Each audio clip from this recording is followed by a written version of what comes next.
हमने पहले भी कथा में कहा, आज फिर कहते हैं कि जैसे मेहमान जाते हैं तो मेहमान जाते जाते घर के छोटे छोटे बच्चों को कुछ ना कुछ देकर जाते हैं।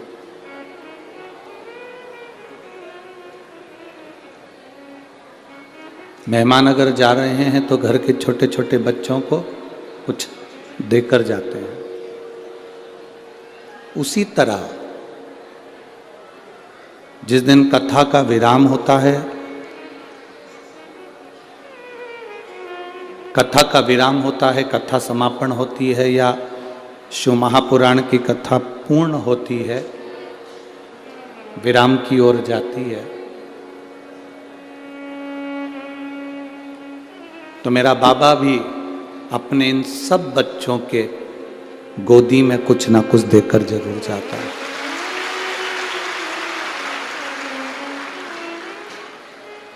क्योंकि वो जगत का पिता है।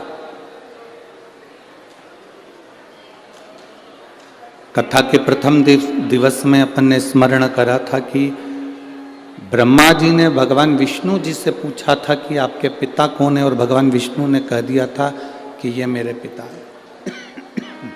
भगवान शिव मेरे पिता।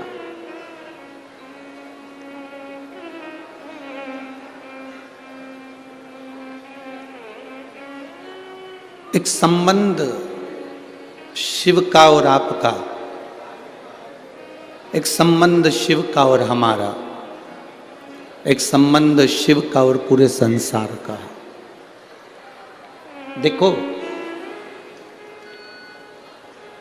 बच्चों से संबंध बनाना पड़ता है कि ये हमारे बच्चे हैं। माता से संबंध बनाना पड़ता है कि ये हमारी माता है। पिता से संबंध बनाना पड़ता है कि ये हमारे पिता हैं।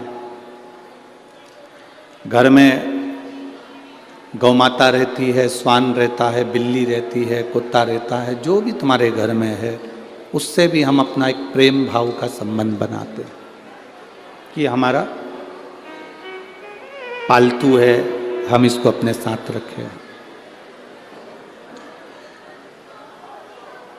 मकान से भी हमारा संबंध हो जाता है कि यह मकान हमारा। दुकान से भी एक संबंध हो जाता है कि यह दुकान हमारी है। ये दुनिया के जितने संबंध हैं, मामा, काका, बुआ, चाचा, मकान, जमीन, जायदाद, रिश्ते, नाते, सारे संबंध हमको बनाना पड़ता है। पर दुनिया का केवल एक संबंध ऐसा है जिसको बनाना नहीं पड़ता, वो बना बनाया आता है। वो जीव का परमात्मा से संबंध है जो बना बनाया आता है। उसको कोई बनाता नहीं है, उसको कोई नहीं बनाता। संगीत वाले की आवाज कम करो बाबा। जीव का जो संबंध है, आत्मा और जीव का जो संबंध है, इसको बनाया नहीं जाता, वो बना बनाया। इस संबंध को कोई नहीं बना सकता। जब मृत्यु लोक में हमारा जन्म हुआ, संसार सागर में हम पैदा हुए, संसार सागर में हमारा जन्म हुआ, तब परमात्मा खुद आपको पृथ्वी पर जब जन्म देता है तो अपने ही अंश से प्रकट कर कर भेजता है।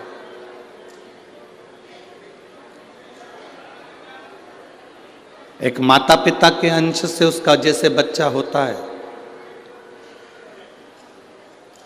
माता पिता के अंश से जैसे उसकी संतान होती है, माता पिता के अंश से ये शरीर मिल जाता, माता पिता के अंश से ये देखने के लिए दृष्टि, श्रवण शक्ति, पांव, हाथ, मुख, कर्ण, नासिका, ये सब शरीर के एक एक अंग माता पिता के द्वारा प्राप्त हो जाते हैं। पर ये आत्मा जो है, ये माता पिता से नहीं मिली है। ये आत्मा तो परमात्मा उस जीव में खुद देकर भेजता है। अपने पास की कोई कीमती वस्तु, वो आत्मा है।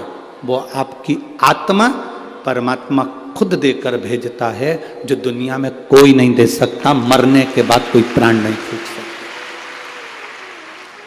ये जो प्राण दिए हैं, ये जो आत्मा है, जो प्राण है आपके भीतर, जो श्वासें हैं, ये मेरे परमात्मा ने खुद की दी है, आप स्वयं की।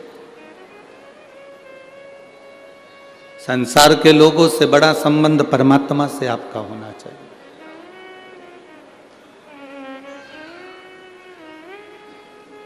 दुनिया में ऐसा कोई व्यक्ति नहीं है जो तुम्हारे काम आएगा, पर तुम्हारी दुख की घड़ी में एक जरूर काम आएगा, तुम्हारा करा गया भगवान का भजन, तुम्हारा किया गया परमात्मा का नाम, और शंकर जी पे चढ़ाया गया एक लोटा जल तुम्हारी अंत अवस्था में जरूर काम आएगा। सियोर वाला महाराज तुम्हारी दुख की घड़ी में कभी नहीं पहुंचेगा, यह अंदाजा हटा देना कि सियोर वाला महाराज हमारी दुख की घड़ी में आ जाएगा। सियोर वाला महाराज तुम्हारी दुख की घड़ी में कभी खड़ा नहीं होगा।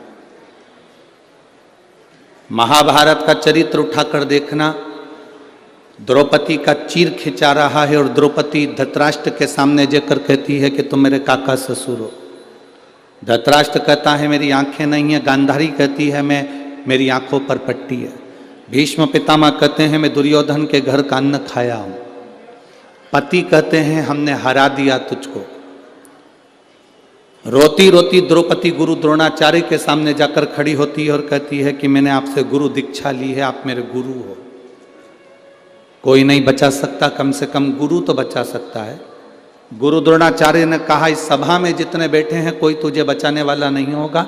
द्रौपदी मैं खुद इस सभा में बैठा हूं, मैं भी तुझे नहीं बचा सकता, पर द्रौपदी एक बात मेरी आज कानों में डाल कर रखना, मैं नहीं बचा पाऊंगा, गुरु नहीं बचा पाएगा, संसार का कोई व्यक्ति नहीं बचा पाएगा, सभा में बैठे हुए कोई तुझे नहीं बचा पाएंगे, पर गुरु ने कहा जो मैंने तेरे कानों में शब्द दिया था, मंत्र दिया था, उस मंत्र का जाप करना प्रारंभ कर, वो तुझे बचा कर ले जाए। वो तुझे बचा सकता है। और अंत समय प्रभु वचन दिया तो आप भी जितने रोड पर बैठे हुए हैं, जितने बाहर बैठे हुए हैं, जितनी दुकानों में बैठे हुए हैं, गाड़ियों पर, दीवालों पर, ट्रैक्टरों पर, टैंकरों पर, जहाँ जहाँ तुम लोग चढ़कर बैठे हो वहीं से बोलो अंत समय प्रभु वचन दिया तो निभाना पड़ेगा, आए ना आए प्रभु कुटुंब अंत समय प्रभु आना पड़ेगा, वचन दिया तो निभाना। ये गुरु द्रोणाचार्य का शब्द है, कोई तुम्हारे दुख की घड़ी में नहीं आएगा। ये अंदाजा छोड़ देना कि सियोर वाला महाराज तुम्हारी दुख की घड़ी में खड़ा होगा। तुम्हारी दुख की घड़ी में सियोर वाला महाराज कभी नहीं आएगा। पर एक बात याद रखना, दुख की घड़ी में सियोर वाला महाराज नहीं आएगा, पर सियोर वाला महाराज की जो तुमने बात मानी है, शिव जी के मंदिर में एक लोटा जल चढ़ाया है, एक बेलपत्र चढ़ाई है, श्री शिवाय नमस्तुभ्यम बोला है, वो तुम्हारे सामने जरूर, उसके सिवाय कुछ नहीं।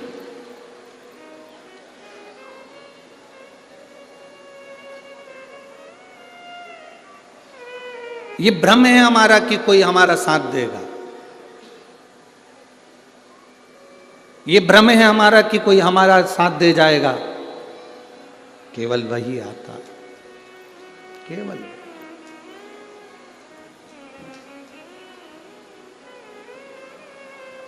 प्राण उसने दिए हैं। शरीर भले माँ बाप ने दिया है, पर प्राण उसने दिया।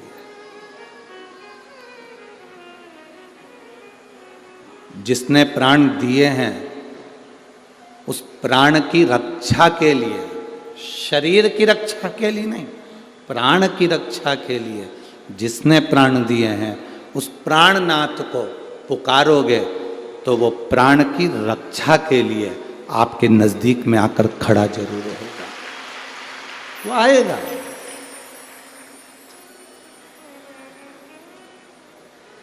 सबसे रिश्ता बनाना पड़ता है पर परमात्मा से कोई रिश्ता नहीं बनाना। राजा जनक जी का एक संवाद आप लोगों ने श्रवण कर रखा होगा। शिव महापुराण में हम वर्णन करें राजा जनक का एक बड़ा सुंदर संवाद है कि राजा जनक ने याज्ञवल्क ऋषि से एक प्रश्न किया।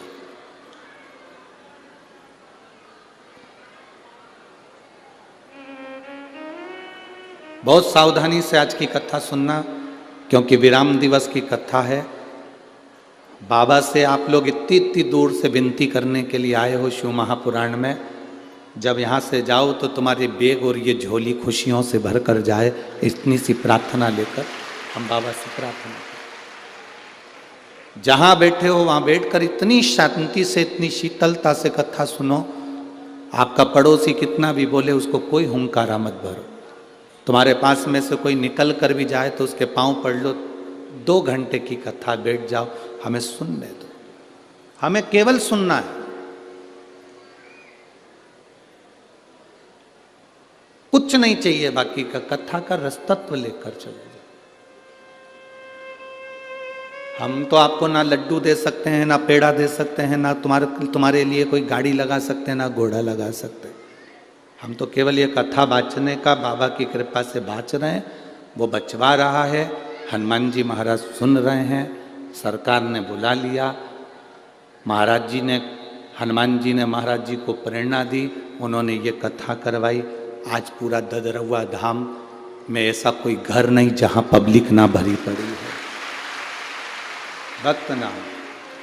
पूरी रात से लगातार गाड़ियां भरा भरा कर आप लोग आ रहे हैं, पूरी रात हो गई है, पूरी रात।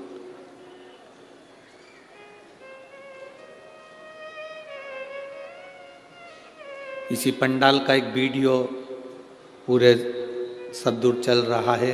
एक व्यक्ति पंडाल की ये ऊपर की बाउंड्री पे जो लड़के बैठे हैं, इसी बाउंड्री पर वो अपनी चद्दर बांधकर सो गया, जगह नहीं मिली तो, और रात भर भगवान की कथा के लिए इंतजार करता रहा, रात भर।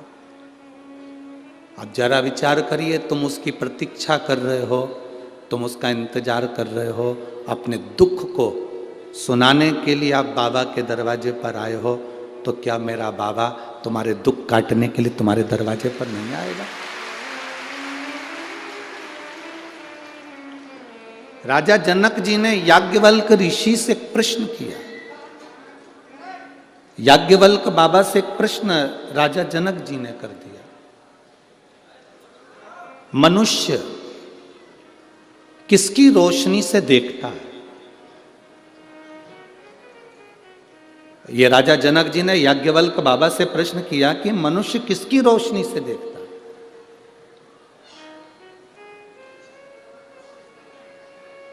याज्ञवल्क बाबा ने कहा मनुष्य सूर्य की रोशनी से देखता है।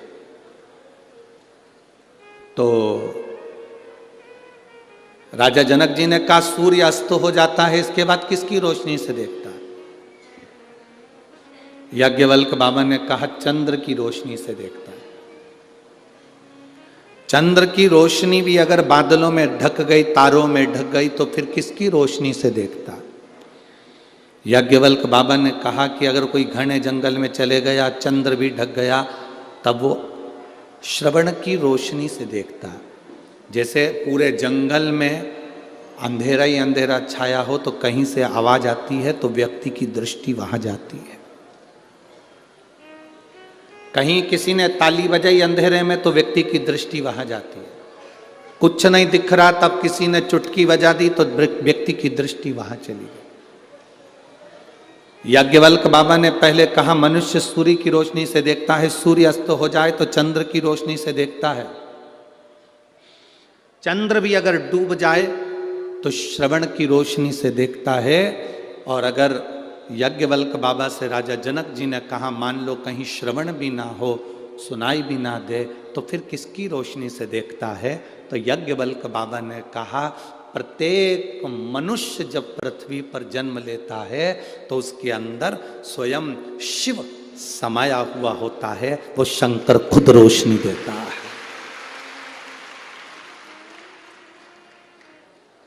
भारत की भूमि पे के ऐसे राजा हुए जिन्होंने शंकर भगवान का प्रतिदिन अभिषेक करा है। राजा जनक जी शिव जी का रोज अभिषेक करते थे। राजा दशरथ जी शंकर भगवान का रोज अभिषेक करते थे। आप खुद रामचरितमानस को अपने घर पर जाकर पढ़ना। जब कैकेयी ने वर मांगा 14 वर्ष के लिए राम वन जाने लगे, तब दशरथ जी की आंख में आंसू थे। तब उन्होंने भगवान शंकर को याद किया था कि शंभु आप पधारो, मेरे दुख का निवारण करिए। रोज प्रतिदिन देवाधिदेव महादेव का अभिषेक जो करता है, हम आपसे ये नहीं कहते कि आप रोज दूध दही शहद घी लेकर मंदिर में जाओ। जो प्रतिदिन रोज शिव का अभिषेक करता है, अभिषेक का मतलब तो ये भी होता है कि दूध दही शहद ले जाने से अभिषेक की मूलता नहीं है। अभिषेक का मतलब ये भी है कि आप अपने घर से अगर 1 लोटा जल लेकर शंकर जी के मंदिर में पहुंचे हो तो वो भी अभिषेक से कम नहीं है। प्रतिदिन बाबा का अभिषेक है, वो प्रतिदिन बाबा का अभिषेक है। शिव के मंदिर तक जाना,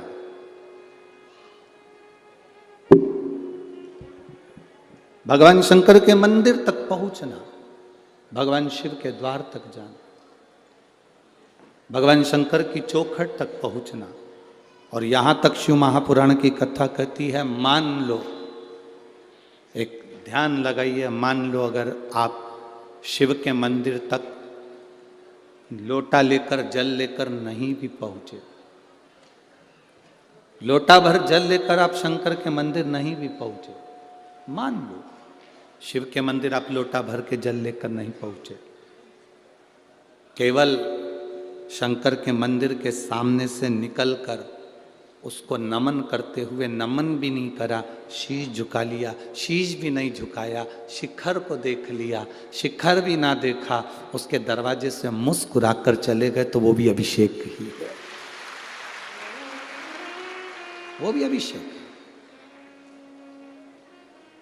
परसों की कथा में अपन ने श्रवण करा था कि मछली आई, रावण जिस शिवलिंग की पूजन करता है, मछली पताल में उस शिवलिंग की फेरी लगाती रहती।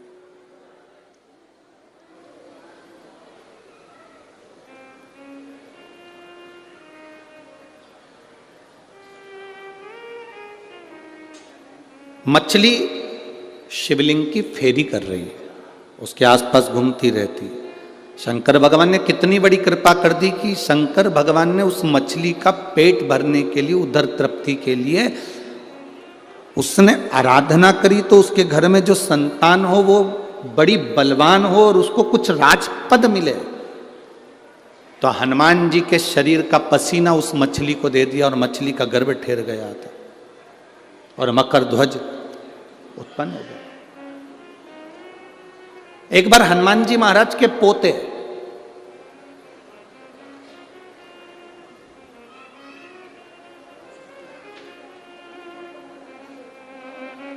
हनुमान जी महाराज के पोते, अब हनुमान जी महाराज के पोते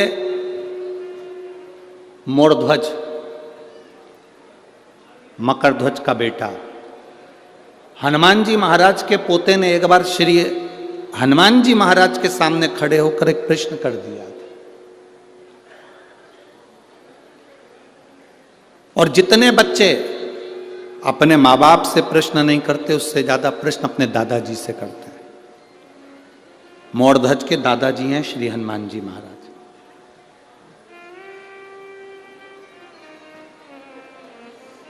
इसीलिए कई लोग हनुमान जी को दद्दा भी कहते हैं, दादा भी कहते हैं। आप लोगों ने सुना है कि नहीं सुना? कई लोग हनुमान जी को कहते हैं भैया दादा की कृपा है, दद्दा की कृपा है, भगवान की कृपा। एक दिन मोरध्वज ने, हनुमान जी के पोते ने हनुमान जी से प्रश्न कर लिया था, मकरध्वज के बेटे ने। मोरध्वज को मालूम पड़ा कि मेरे दादाजी हनुमान जी हैं। मोरध्वज ने मकरध्वज से कहा, पिताजी मुझे मेरे दादाजी से मिलना है। मोरध्वज पूछकर अपने पिताजी से दादाजी को ढूंढने के लिए निकल गया। अब मोरध्वज को यह नहीं मालूम था कि उसके दादा भगवान राम की भक्ति में कितने लीन रहते हैं, भगवान राम की भक्ति में डूबे रहते हैं। मोरध्वज अपने दादाजी को ढूंढने के लिए निकला और ढूंढते ढूंढते ढूंढते ढूंढते मोरध्वज थक गया। हनुमान जी नहीं मिले, दादाजी नहीं मिले। तब आखिरी में मोरध्वज अपने दादा को ढूंढते ढूंढते ढूंढते ढूंढते जब थक गया, तब अंजना माता के पास में पहुंच गया और उसको नहीं मालूम था कि ये मेरी परदादी हैं जिनके पास में मैं पहुंचा हूं। पर अंजना माता ने मोरध्वज को पहचान लिया। बड़ा सुंदर उसका स्वरूप था, बड़ा सुंदर, बहुत सुंदर उसका स्वरूप। मेरी जीजियों,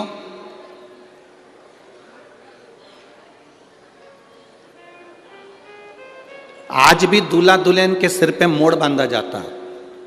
आपके इधर बांधते कि नहीं बांधते वो हमको नहीं मालूम, बांधते हैं इधर पर। वो दूल्हे के सिर पर भी बांधते हैं और दुल्हन के सिर पर भी बांधते हैं।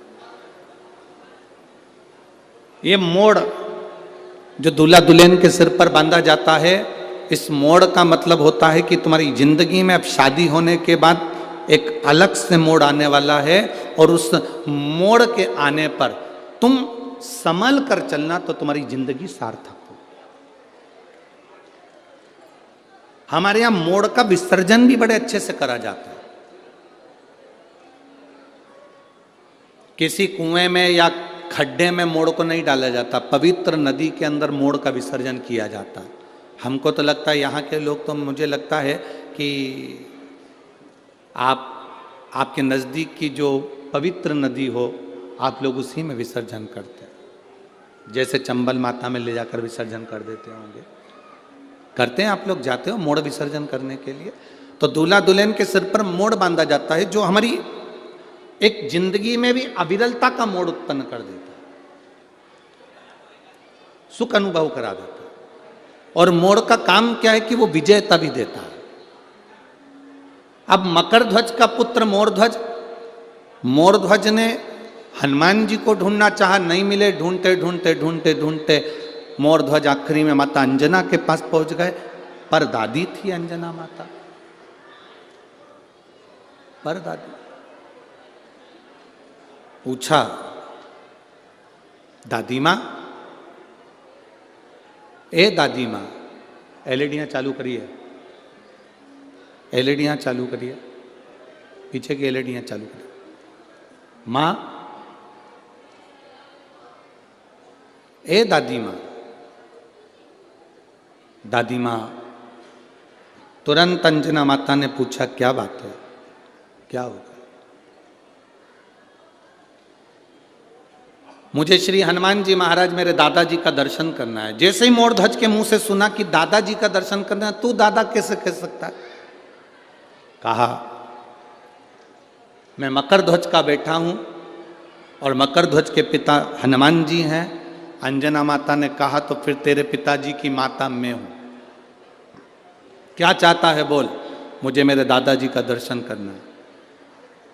शायद शिव महापुराण की कथा कहती है कि दुनिया की प्रत्येक दादी अपने बच्चे को श्रेष्ठ संस्कार देती है। ये अंजना माता ने अपने पोते को संस्कार दिए थे, पर पोते को संस्कार दिए थे, तो आज भी दादियां अपने अपने पोते को संस्कार देती है।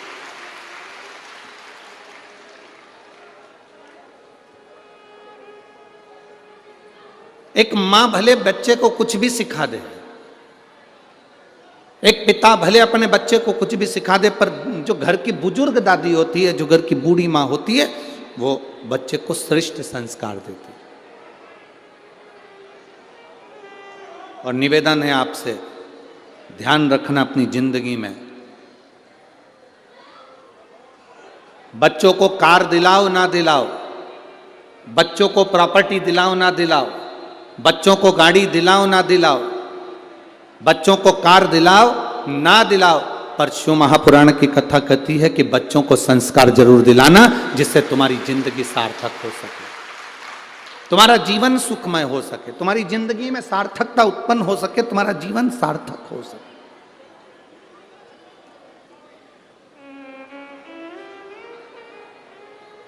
तुम्हारे जीवन में एक आनंद की अनुभूति हो सके, तुम्हारे जीवन में एक आनंद का प्रभाव अपने आप उत्पन्न हो सके। क्यों? ये धन, ये दौलत, ये संपदा, ये सत्ता, एलईडियां चालू करिए, एलईडियां पीछे की एलईडियां चालू करिए। ये धन, ये संपदा, ये सत्ता, ये वैभव, ये सब तुम्हारा छूट जाना है। शंभु शंभु शंभु शंभु।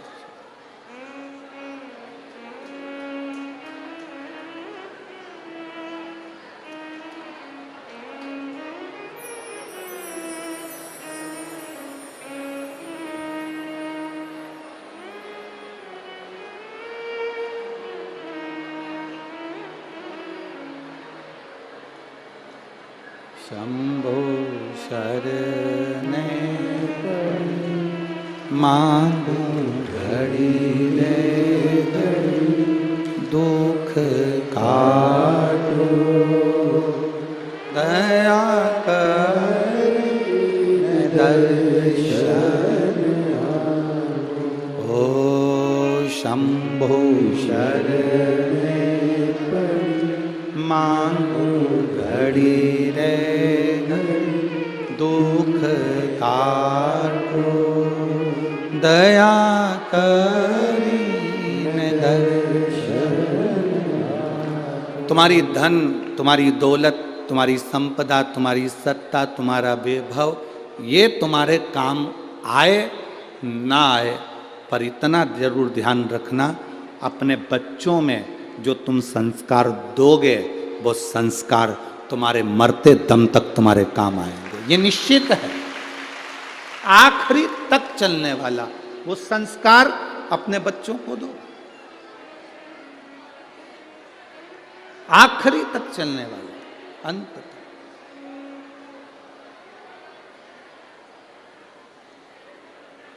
जो जिंदगी की सार्थकता सिद्ध कर दे।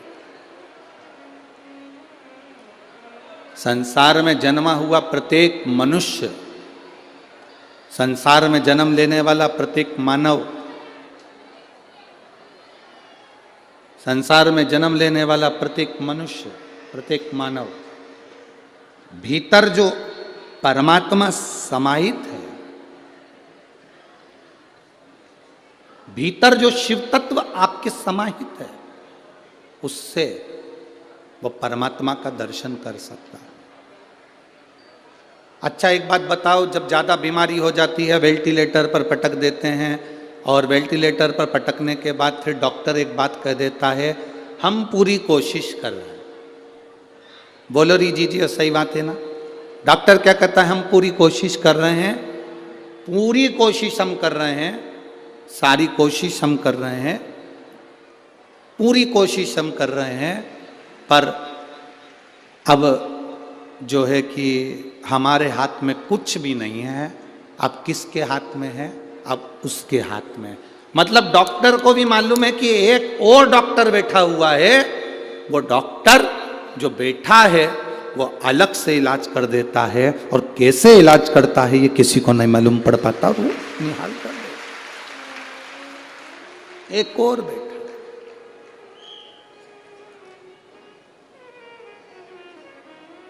उसको पहचानने के नेत्र चाहिए आपको, उसको जानने के नेत्र चाहिए आपको।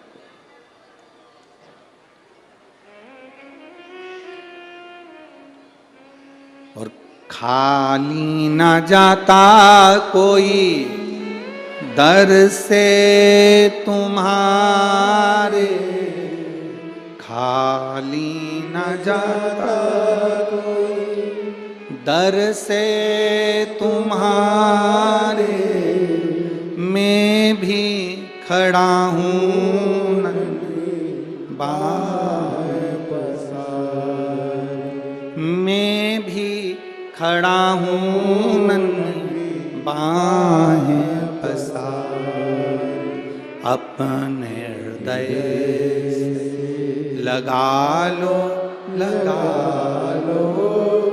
गिरा जा रहा उठा लो भोले अपने दर से अब तो न टालो, गिरी जा रही उठा लो। जिस दिन हम जान गए, शिव तत्व को पहचान गए। देखो आज के जमाने में आदमी कायदे के व्यक्ति को अपने पास में नहीं रखता। जो तुमको कायदा बताए, जो तुमको सही ढंग बताए, जो तुम्हें सही तरह से जीना सिखाए, जो तुम्हें सही मार्ग बताए, जो तुम्हें सत्य मार्ग की ओर लेकर जाए, आज के जमाने के व्यक्ति को वो अच्छा नहीं लगता। आज के जमाने का व्यक्ति कायदे के व्यक्ति को साथ नहीं रखता, फायदे के व्यक्ति को साथ रखता। कौन से व्यक्ति को साथ रखता है? जम के बोलो जरा। फायदे वाला व्यक्ति। किस व्यक्ति से हमको कितना फायदा मिल रहा है? इसने मेरे लिए क्या करा, मतलब मेरे लिए फायदेमंद है तो इसको रख लो। ये मेरा काम संभाल रहा है तो इसको रख लो। इसने ये काम करा तो इसको रख लो। इसने ये किया तो इसको रख लो। कायदे का व्यक्ति किसी को पसंद नहीं आता, फायदे का व्यक्ति सबको पसंद आता। और वो फायदे का व्यक्ति एक दिन ऐसी चोट करके जाता है कि दूसरी बार तुम उसका मुंडा नहीं देखते।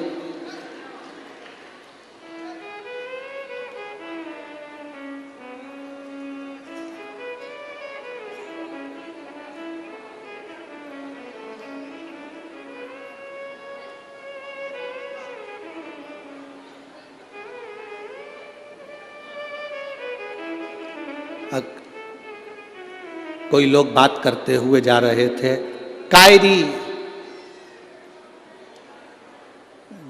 जब ददरहुआ दाम में इतनी भीड़ काय आ गई।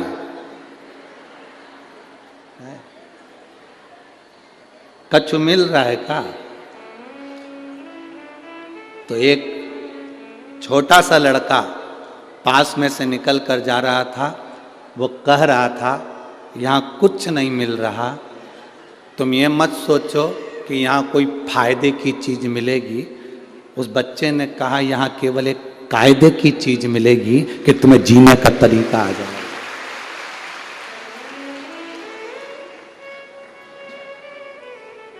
तुम्हें जीने का तरीका।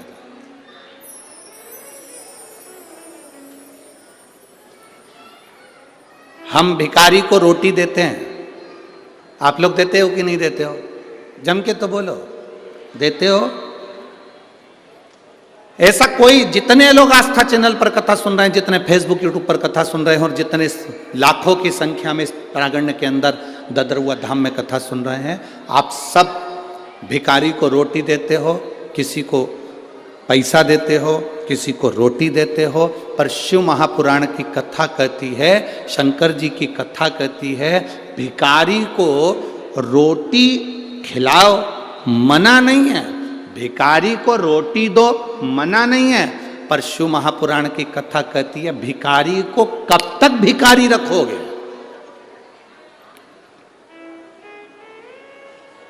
भिखारी को कब तक भिखारी रखोगे? शिव महापुराण की कथा कहती है, भिखारी को रोटी खिलाओ, मना नहीं है। भूखे को भोजन कराओ, मना नहीं है। भिखारी को भोजन दो, मना नहीं है। पर भिखारी को रोटी खिलाने की जगह रोटी खिलाओ, मना नहीं है। पर उसको रोटी कमाने का तरीका भी दो, उसको कुछ अच्छा कहने का तरीका दो। वो आया तुम्हारे दरवाजे पर, तुमने रोटी निकाली और दे दिया। फिर आया मांगने, तुमने फिर रोटी निकाली दे दिया। उसको कहो शरीर अच्छा है, परिवार अच्छा है, चल मैं किसी दुकान पर तुझे काम में लगा देता हूं, चल किसी पेट्रोल पंप पर तुझे काम में लगा देता हूं, चल किसी आश्रम में तू झाड़ू लगाना, पोछा लगाना, मकान साफ करना, आश्रम के जितने कमरे उसमें सफाई करना, चल मैं तुझे काम में लगा देता हूं। तू रोटी मांग रहा है। हर व्यक्ति आज के भिखारी को रोटी भी देना पसंद करता है, पैसा भी देना पसंद करता है, और भिखारी भी ऐसा हो गया कि वो रोटी और पैसा लेना पसंद करता है, पर कायदे से जिंदगी को जीना पसंद नहीं करता। उसको फायदा दिखता है कि मुझे 1 रुपया मिल जाएगा, 2 रुपया मिल जाएगा, 10 रुपया मिल जाएगा और मेरी जिंदगी सार्थक। ना ना ना, फायदे में तुम अगर फायदा देखकर चलोगे तो एक दिन घाटा खा जाओगे। ये बड़े बड़े घाटे लोगों को लगते काहे के लिए? नई नई कंपनी आती है, कंपनी आकर कहती है 50,000 रुपये जमा करो, 2 लाख रुपए लेके जाओ, फायदा दिखाते हैं और लेके भाग जाते हैं। इसमें कई माताएं ऐसी बैठी होगी जिनने, कई बिचारियों ने कहीं कहीं कोई ना कोई कंपनी में 100 50 रुपए इकट्ठे करके, कजन कौन कौन सी कंपनी, हमें तो नाम भी नहीं मालूम दादा, वो इकट्ठी कर करके रख लेते हैं। तुम लालच में दे देती हो, इतना ब्याज मिल रहा है, दुगना हो रहा है, चौगुना हो रहा है, 8 गुना हो रहा है। अगर दुगना होता तो वो तुम्हें क्यों देता? खुद ही नहीं दुगना कर लेता, पर तुम्हारे पैसे लेकर वो तुम्हें दुगना दुगना करने का 1 महीना, 2 महीना, 4 महीना, 6 महीना तुम्हें सहयोग करता है। उसके बाद में जब तुमने सब दूर प्रचार कर दिया, ढेरों पैसा उसके पास इकट्ठा हो गया और उस पैसे को लेकर वो चला जाता, उस धन को लेकर वो चला जाता, उस संपदा को लेकर वो चला जाता, चले गया।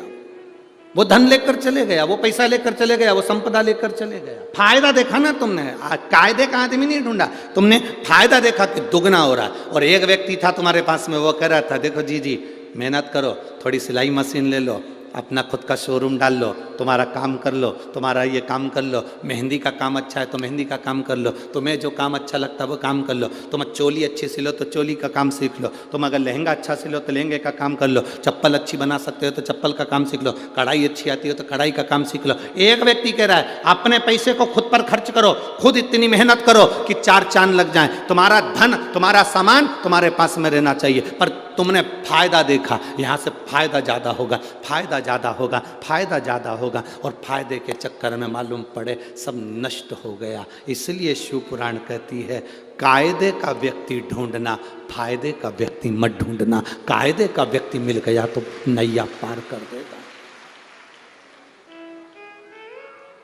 यदि कायदे का व्यक्ति मिल गया तो नैया पार कर देगा। कायदे का व्यक्ति ढूंढिए, फायदे का नहीं।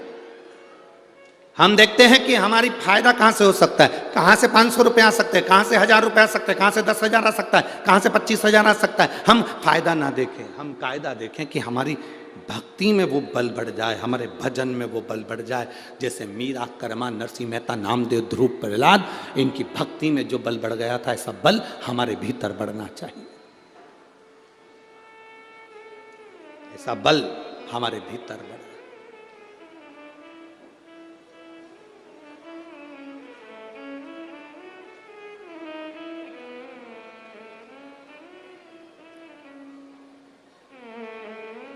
अब ढूंढो। शिव महापुराण की कथा कहती है तारकासुर ने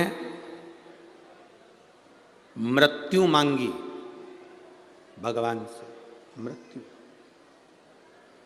और तारकासुर ने भगवान से मृत्यु मांगी तो मांगा ये कि मैं शंकर जी के पुत्र के द्वारा मरूं।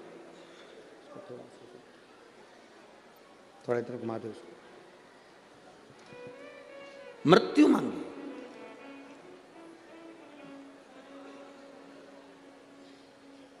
और तारकासुर ने मृत्यु मांगी तो मांगी बस शिव के पुत्र द्वारा, भगवान शंकर के पुत्र द्वारा।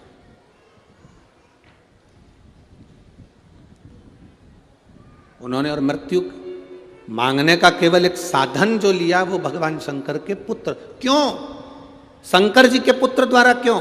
असुर था, राक्षस था, अगर मौत मांगना ही थी तो कुछ और मांग लेता। शंकर जी के पुत्र को इसलिए मांग रहा है क्योंकि शंकर जी को वो स्नेह करता है, शिव की भक्ति में डूबता है।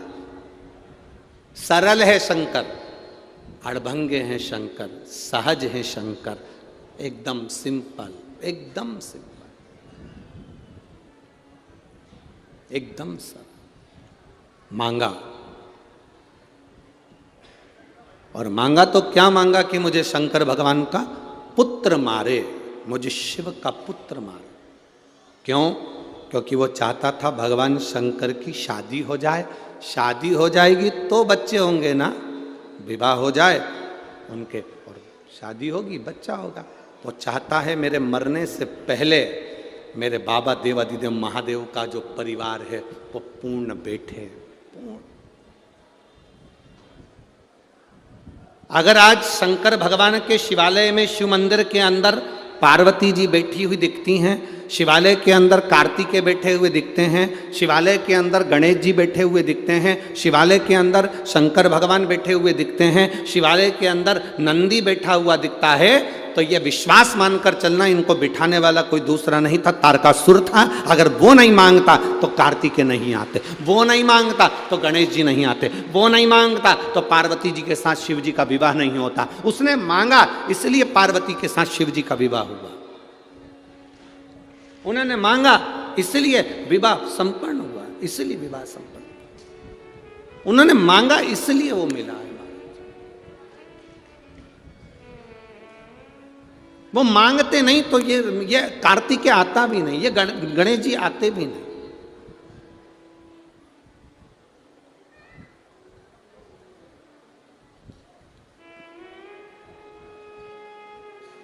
महाराज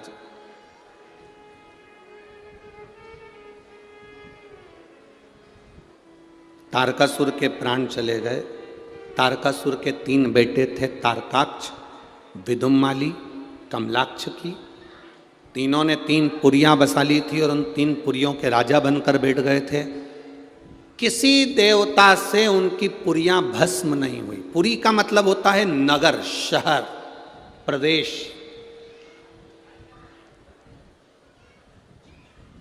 जैसे हम कहते हैं ना जगन्नाथपुरी, द्वारकापुरी, ऐसी पुरियां, काशीपुरी, कांचीपुरी, अवंतिकापुरी, ऐसे ऐसी पूरा क्षेत्र, अपना नगर, अपना शहर बसा लिया। अब जब तारकासुर के तीनों बेटों ने अपनी अपनी पुरियों का निर्माण कर लिया, एक बेटे ने मांगा मुझे सोने की पुरी बनाओ, सोने का नगर, एक ने मांगा मुझे चांदी का नगर बसाओ, तीसरे ने कहा मुझे लोहे का नगर बसाओ। 3 नगर बस गए, बड़े बड़े नगर।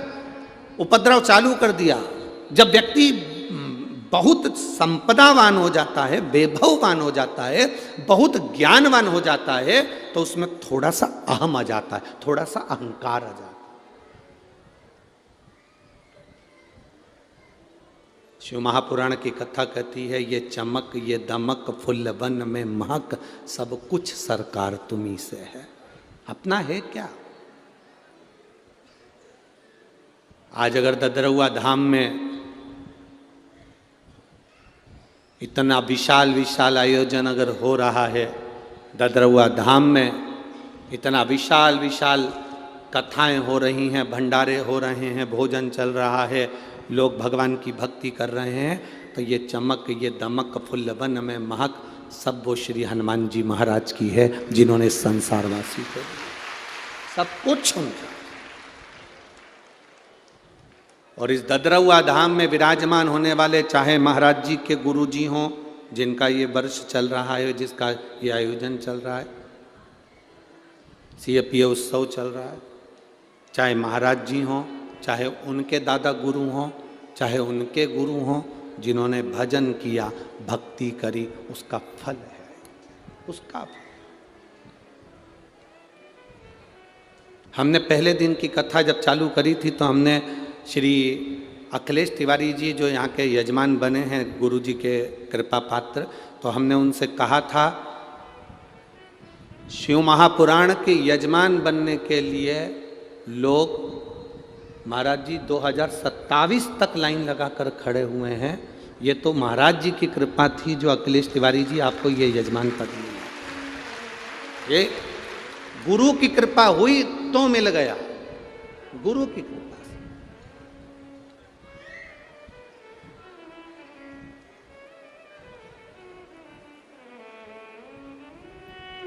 कहीं प्रभु कृपा करता है तो होता है। महाराज 2027-2028 तक के लाइन लगी हुई है शिव महापुराण की, केवल कथा का रसतत्व ग्रहण करने के, केवल शिव की भक्ति और कुछ भी नहीं। क्यों लाइन लगी है? ये 2026-2027 तक कौन कौन लाइन लगाकर खड़ा हुआ है? कोई दूसरे लाइन नहीं लगाते। आप लोग जो शिव पुराण की कथा में कथा सुनने आते हो, आखिरी दिन बाबा से कहकर जाते हो, बाबा इतनी झोली भरना कि जिंदगी में मैं भी एक बार शिव पुराण की कथा करवाऊं, वो लाइन लगाओ। यहां जितने कथा सुनने के लिए आए और जितने आस्था चैनल पर कथा सुन रहे हो, फेसबुक यूट्यूब पर कथा सुन रहे हो, कथा के विराम के दिन पंडाल में बैठकर तुम जो कह कर जाते हो, बाबा वो देता है, उसमें कमी नहीं रखता, वो देता है। आप दिल से कहकर जाते हो, इसलिए तो 2027 तक कथा की लाइन लगी हुई है। कहकर अब लोगों ने 2027 की तो कहे जब तक बाबा मेरे को देगा, ये मेरा विश्वास करता है, कथा दीजिए आप मुझे, मेरा बाबा मुझे 2026 में देगा, मुझे 2027 में देगा, ये विश्वास दृढ़ हुआ है। मैं आपसे भी कहकर जाऊंगा, इस व्यासपीठ के माध्यम से, ददरुआ धाम सरकार के माध्यम से कहकर जाऊंगा, बाबा से कहकर जाना, बाबा इतना देना कि मैं भी अपनी जिंदगी में एक बार यजमान बनूं और शिव महापुराण की कथा करवाऊं। ये तुम कृपा करना, और तेरी कृपा बिना न हिले एक भी अणु, लेते हैं श्वास तेरी कृपा से तनु तनु। बखान क्या करूं मैं राखों के ढेर का, चपटी भभूत में है खजाना कुबेर का। हे गंगाधार मुक्ति द्वार ओंकार तू, भोले ओंकार तू, आयो शरण तिहार शंभु तार तार तू। आप जितना उसका भजन करोगे वो आपके सामने, वो आपके सम्मुख में।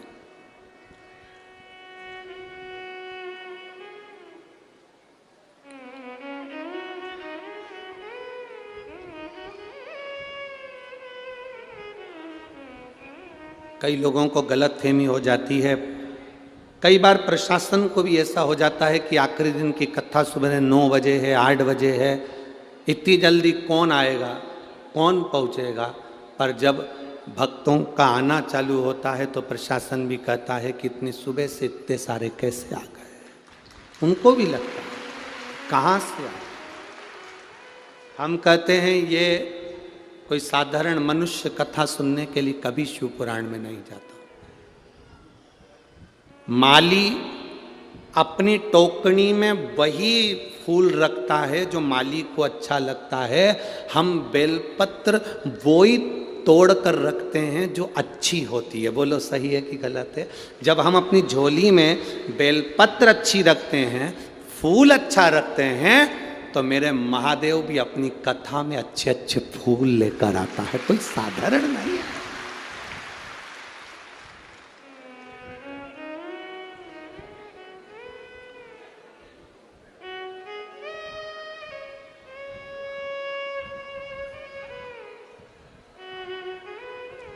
तुम सब श्रेष्ठ फूल हो जो मेरे शिव ने अपने करीब में रखाया, मेरे शंकर अपने पास रखे। तारकासुर के 3 बेटों ने 3 पुरियां बनाई, 3 पुरी का राज्य स्थापित करा। धन आ गया, वैभव आ गया, सत्ता आ गई। तो बहुत सारा धन आने पर, बहुत सारा धन आने पर, बहुत सारी सत्ता आने पर क्रोध करा, अपशब्द कहा, ताने दिए, लोगों को मारना पीटना चालू कर दिया। बहुत अपशब्द, बहुत ताने, बहुत आड़ा तेड़ा। मैं इस भिंड जिले की ददरुआ क्षेत्र में जितनी पुलिस बल लगी है और जितने यहाँ के collector, SP, SSP, DSP, commissioner, TI, constable जितने भी लगे हैं, मैं इनको बहुत बहुत धन्यवाद देता हूं। आप लोगों ने ये 5 दिन की कथा इतनी सुंदर संभाली। 5 दिन की कथा इतनी सुंदर संभाली कि किसी व्यक्ति से कोई अपशब्द नहीं, कोई आड़ी टेढ़ी बात नहीं, कोई ताना नहीं, कोई विवाद नहीं, कोई फालतू बात। और अपने दिल पर हाथ रखकर देखना, आप और कथाओं का स्मरण करना, उस कथा में आपको टेंशन रह सकता है, बहुत चिंता रह सकती है, दिन भर खड़े रहना पड़ सकता हो, पर शंकर की कथा में कोई चिंता करने की जरूरत नहीं पड़ती। अलमस्त होकर जहां जगह मिले आप भी कथा सुन सकते, आप भी कथा सुनो। हम प्रशासनिक अधिकारियों से भी कहते हैं कि आपको खड़े रहने की ज्यादा जरूरत नहीं, आप तो कथा का लाभ ले लो। ड्यूटी हो रही है अपनी जगह पर, सब चलता है, पर भगवान की ये कथा बार बार नहीं मिलती। और बहुत अच्छे से संभाला आपने। शिव के रूप में हमने कई बार कहा है, प्रशासनिक अधिकारी चाहे पुलिस कर्मी हो वो भी एक शंकर का स्वरूप है, और डॉक्टर है वो भी शंकर का एक स्वरूप है, जो कहीं ना कहीं आकर संभाल लेता है, वो संभाल अच्छे से कार्य संभाल।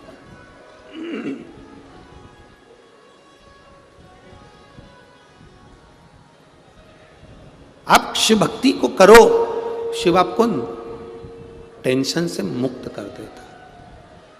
आप में से जितने लोग भी शंकर जी के मंदिर में जल चढ़ाते हैं ना, जब से आपने जल चढ़ाना चालू करा है उसके पहले के दिन निकालना, और जब से आपने जल चढ़ाना प्रारंभ करा उसके दिन निकालना। पहले जब जल चढ़ाते नहीं थे, जब मंदिर नहीं जाते थे, शंकर के मंदिर में जल नहीं चढ़ाते थे, वो दिन निकाल कर देखना कितने टेंशन के दिन निकलते थे। रोज कुछ ना कुछ विवाद, क्लेश, अपशब्द, कहीं पैसे की दिक्कत, कहीं कोई दिक्कत। जब से महादेव को आपने जल चढ़ाना प्रारंभ करा उसके बाद के दिन निकाल कर देखिए, आपको मालूम पड़ जाएगा कि आपका जीवन क्या है, आपका जीवन क्या है। आपको मालूम पड़ेगा कि शिव को जल चढ़ाने का लाभ क्या है, शंकर के मंदिर जाने का लाभ क्या है, शिव की स्तुति करने का लाभ क्या है, शंकर का गुणगान करने का लाभ क्या है, शंकर की भक्ति में डूबने का लाभ क्या है, शंकर की शिव महापुराण की कथा का रसतत्व ग्रहण करने का लाभ क्या है। उसका एक तत्व आपके भीतर समाहित होगा।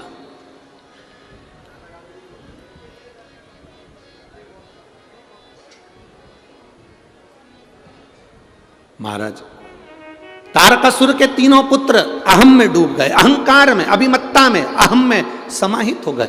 अहंकार से परे हो जाओ, बिल्कुल छोड़ दो अहंकार। जितना अहम छोड़ सकते उतना छोड़ दो। अहम क्या है?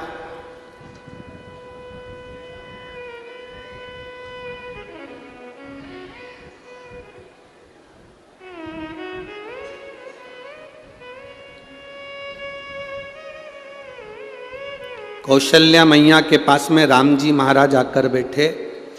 माता कौशल्या ने गले से राम जी को लगाया। कौशल्या जी ने राम जी से कहा, बेटा तूने रावण को मार दिया। माता कौशल्या राम जी से कह रही है, मेरे बेटे राम ने रावण को मार दिया, लंकेश को मार दिया। राम जी कहते हैं, मैंने रावण को नहीं मारा, मां मैंने रावण को नहीं मारा। तो कौशल्या माता ने कहा, तूने रावण को नहीं मारा तो फिर मारा किसने?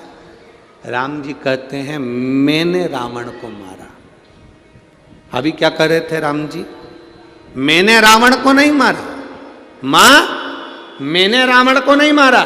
कौशल्या जी ने पूछा, तूने रावण को नहीं मारा तो फिर रावण को मारा किसने?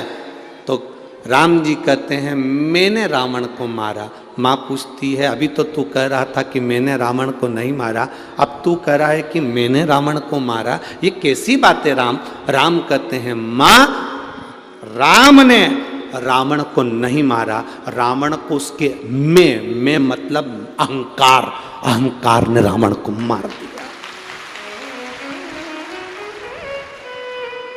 कभी मत कहो कि मैंने कुछ करा, ना ना ना, करते हो मेरे बाबा, मेरा नाम हो रहा है, प्रभु आपकी कृपा से सब काम हो रहा है, मैं नहीं कर सकता कुछ। शिव महापुराण की कथा में स्वयं तुमरुका जी चंचुला देवी को शिव महापुराण की कथा सुनाते हैं। चंचुला का पति बिंदुक प्रेत योनि में पड़ा हुआ है।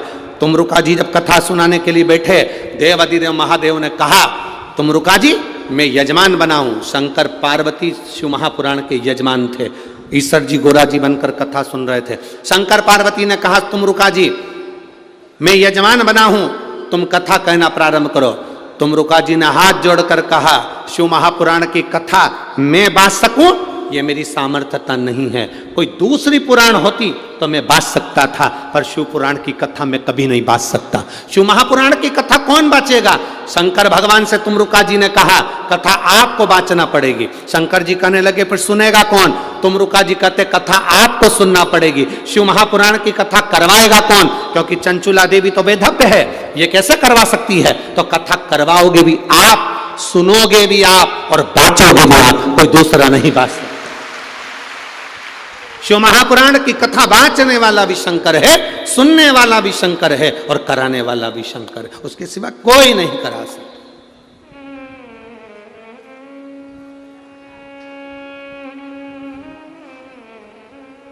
आप ये छोड़ दो कि मैं कर रहा हूं, आप कैसे कर सकते हो?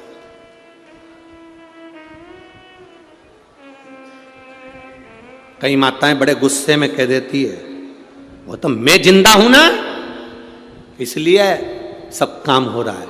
जिस दिन मर गई ना, आटे दाल का भाव मालूम पड़ जाएगा। ये जितनी जितनी बूढ़ी बूढ़ी माताएं होती है ना, बहुत अकड़ में कहती हैं, वो तो मैं हूं ना, इसलिए ये दिवाली पे गुजिया पपड़िया बन रहा है। जिस दिन मैं मर गई ना, उस दिन आटे दाल का भाव मालूम पड़ जाएगा। तो जो डोकरी तुमसे ऐसा के उससे के आधे घंटे मरी जा, आधा घंटा मर। एक सेठ जी थे, वो हमेशा कहते थे, मैं मर जाऊंगा तो मेरे पीछे पूरा परिवार मर जाएगा, मेरा परिवार मुझे इतना चाहता है, मेरे घर के लोग मुझे इतना चाहते हैं कि मैं मर गया तो मेरा पूरा परिवार मर जाएगा। एक गुरुजी आ गए, उन गुरुजी ने सेठ जी से कहा, काय को मेरा मेरा करते रहते हो? मेरा परिवार, मेरा परिवार, मेरा घर, मेरा परिवार, मेरा दुकान, मेरी सत्ता, मेरा वैभव, मैं मर जाऊंगा तो मेरा परिवार मर जाएगा। क्या तुम्हारे परिवार वाले तुमको इतना चाहते हैं? हाँ, मैं मर गया तो मेरा पूरा परिवार मर जाएगा। गुरुजी ने कहा, ले ये एक काम कर कि तू आधे घंटे के लिए पानी पीता पीता लुढ़क जा, मैं सबसे कह दूंगा तू मर गया, मैं भी तो देखूं कितने मर रहे तेरे साथ। इतने में सेठ जी बोले, गुरुजी क्यों फालतू की बात करते हो? जरा सा मुझे कुछ हो जाता है तो मेरी पत्नी रोने बैठ जाती है, छाती पीटने बैठ जाती है, उसकी तो बीपी ऊंचा नीचा हो जाता है, शुगर ऊपर नीचे हो जाती है, चक्कर खा के नीचे गिर जाती है। गुरुजी बोले, ऐसा नजारा मैंने आज तक नहीं देखा, मर तो थोड़ा तो गिर, ये तो मैंने आज तक नहीं देखा है ऐसा। मेरा बेटा एक मिनट मुझे देखे बिना नहीं रह सकता, वो मर जाएगा, मेरा पोता पोती मर जाएगा। गुरुजी बोले, मैं सब देख लूंगा, तू तो मर। और अगर मेरे परिवार को कुछ हो गया तो गुरुजी बोले, उसकी गारंटी मेरी स्टाम्प पे लिखवा ले, तू मर। उसने कहा अगर कुछ हुआ, गुरुजी बोले मर तो बस पानी पीते पीते लुढ़क जा। कितनी देर तक मरूं? बस सांस रोक लेना, मैं डॉक्टर से खिलवा दूंगा, ये मर गया। जब तक मैं नहीं बोलूं तब तक उठना मत ही। हाँ, देख लेना गुरुजी, अगर मेरे परिवार को कुछ हो गया तो तुम जानना। गुरुजी बोले, मेरी गारंटी, तुम मर। वो पानी पीता पीता लुढ़क गया, सांस रोक ली। डॉक्टर को उन्होंने 100-500 रुपए दिए और कहा, बोल दो ये मर गया। डॉक्टर साहब भी वहीं बिठा लिया और कह दो मर गया। डॉक्टर ने कह दिया मर गया। पत्नी खूब धाड़ धाड़ के रोने लगी, पत्नी खूब रोई, नई नई डिजाइन में रोई, खूब अच्छी अच्छी डिजाइन में रोई। रात को मक्का की रोटी खाई थी, सुबह तो आवाज तक नहीं आई, खूब डिजाइन में रो रही।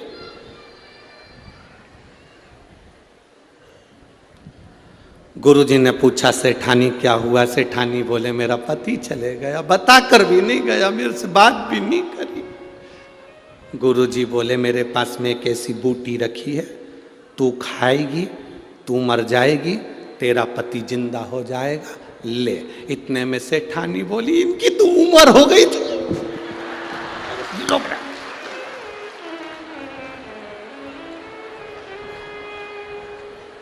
इनकी तो उम्र हो गई थी। इतने में सेठ जी उठने वाले थे। कल तो कह रही थी तुम जवान दिखते हो, क्या कह रही उम्र हो गई। इतने में गुरुजी ने चिमटा खोल दिया, पड़े रहे चुपचाप।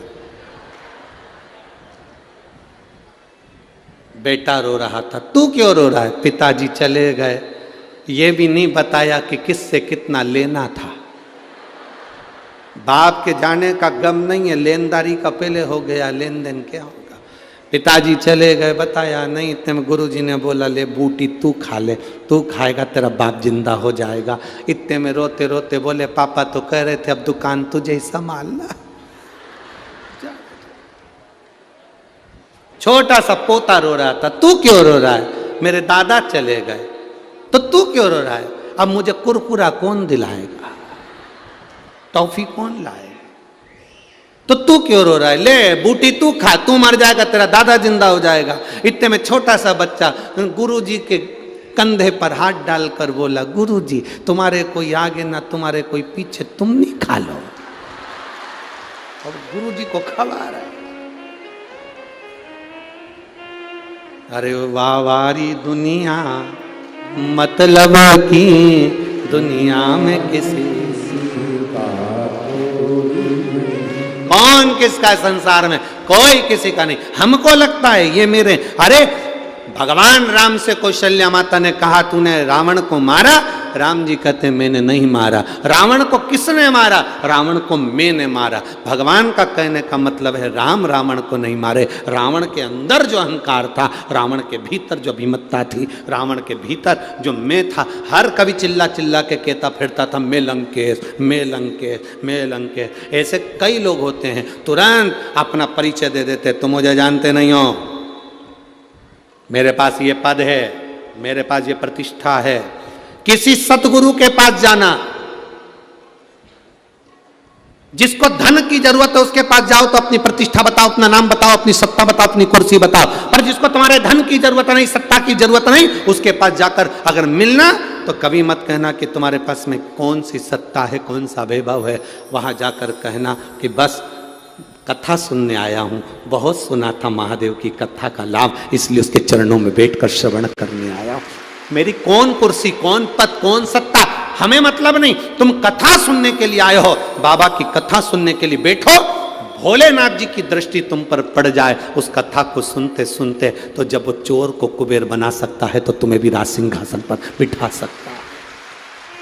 ये उसके ऊपर निर्भर।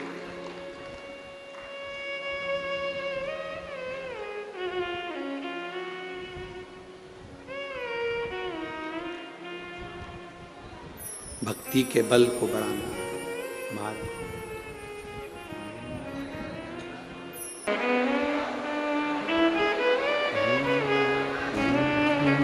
बार बार ये कथा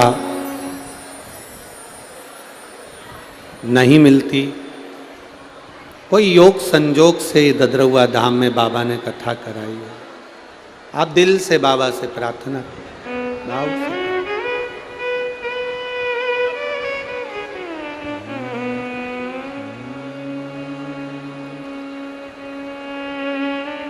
श्री शिवाय नमस्तुभ्यं, श्री शिवाय नमस्तुभ्यं, श्री शिवाय नमस्तुभ्यं, श्री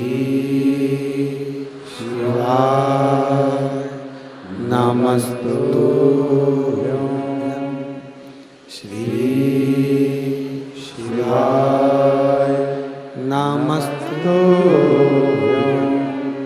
भोला सब दुख काटो हार, ओ भोला सब दुख काटो हार।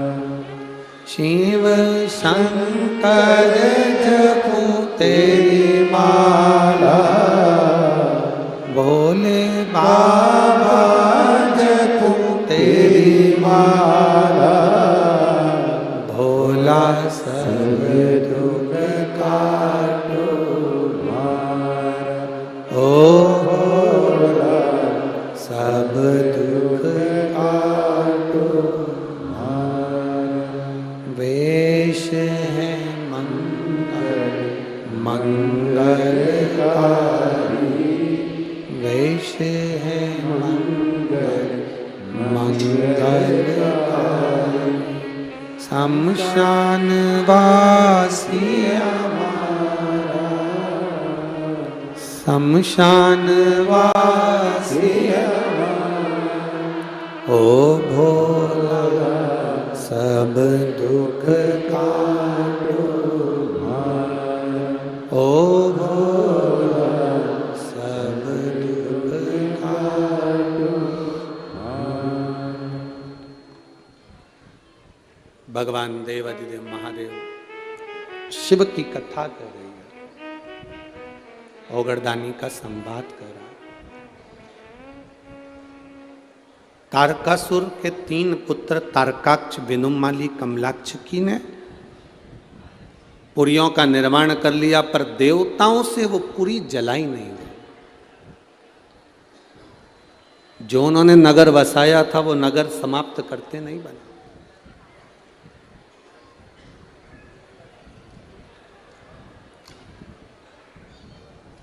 और तीनों बड़े चतुर भी थे।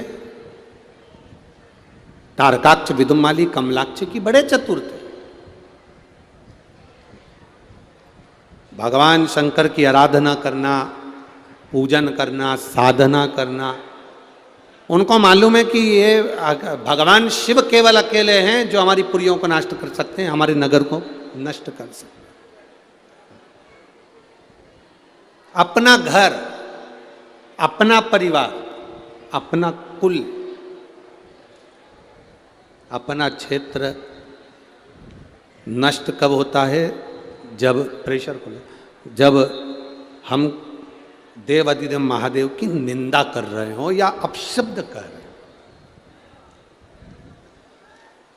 हमने कल भी एक कथा में आपको कहा था कि सब कुछ करना पर शिव की निंदा ना करना और शिव की निंदा ना सुनना, ना करना ना सुनना।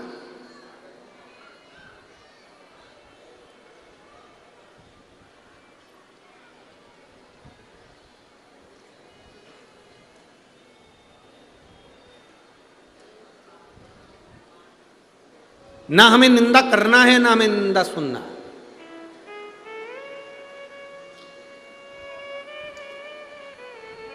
एक माँ ने एक पत्र लिखा, देखो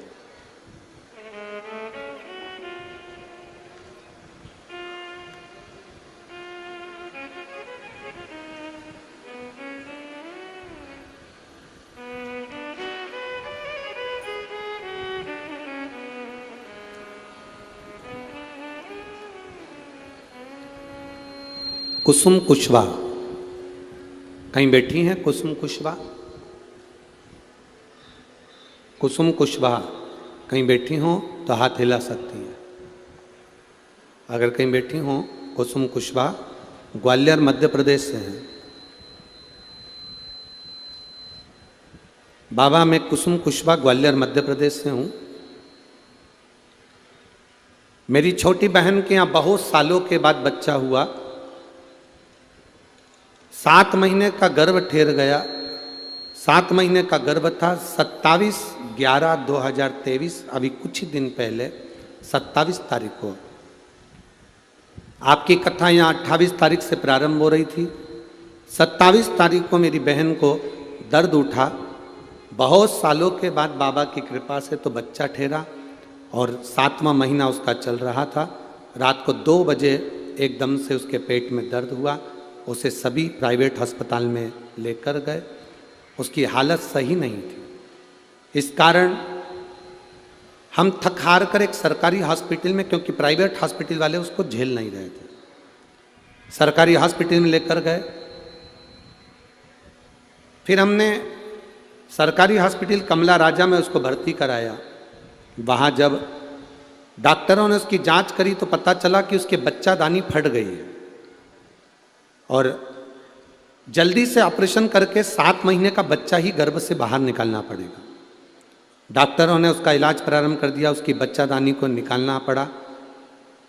बड़ी मुश्किल से गर्भ ठहरा था और बच्चादानी भी बाहर निकाली गई और एक बच्चे ने, लड़के ने जन्म लिया 7 महीने का। पर गुरुजी उस बच्चे की हालत 7वें महीने में बहुत खराब। माँ और बेटे दोनों को वेंटिलेटर पर डाल दिया गया।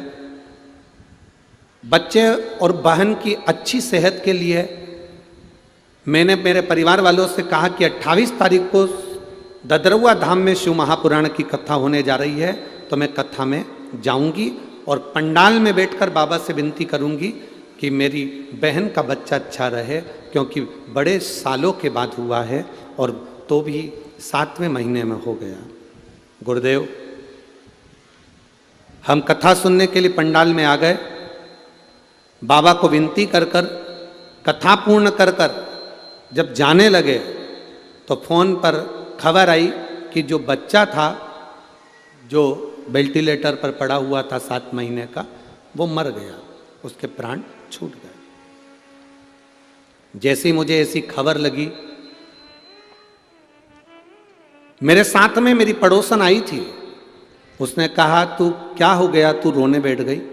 कहने लगे, मैं कथा सुनने आई थी और उसके बाद भी मेरी बहन के बच्चे के लिए मैंने मांगा था कि इतने साल के बाद बच्चा हुआ है तो कम से कम जिंदा रहे, पर वो 7 महीने का बच्चा मर गया। हॉस्पिटल में भर्ती है वो, मेरी बहन भी और बच्चा भी चले गए। अब करूं तो करूं क्या? उसने कहा कि अपन कथा सुनकर जा रहे हैं, सियोर वाला महाराज कहता है कि खाली कोई नहीं जाता, तो तुझे खाली कैसे भेज सकता?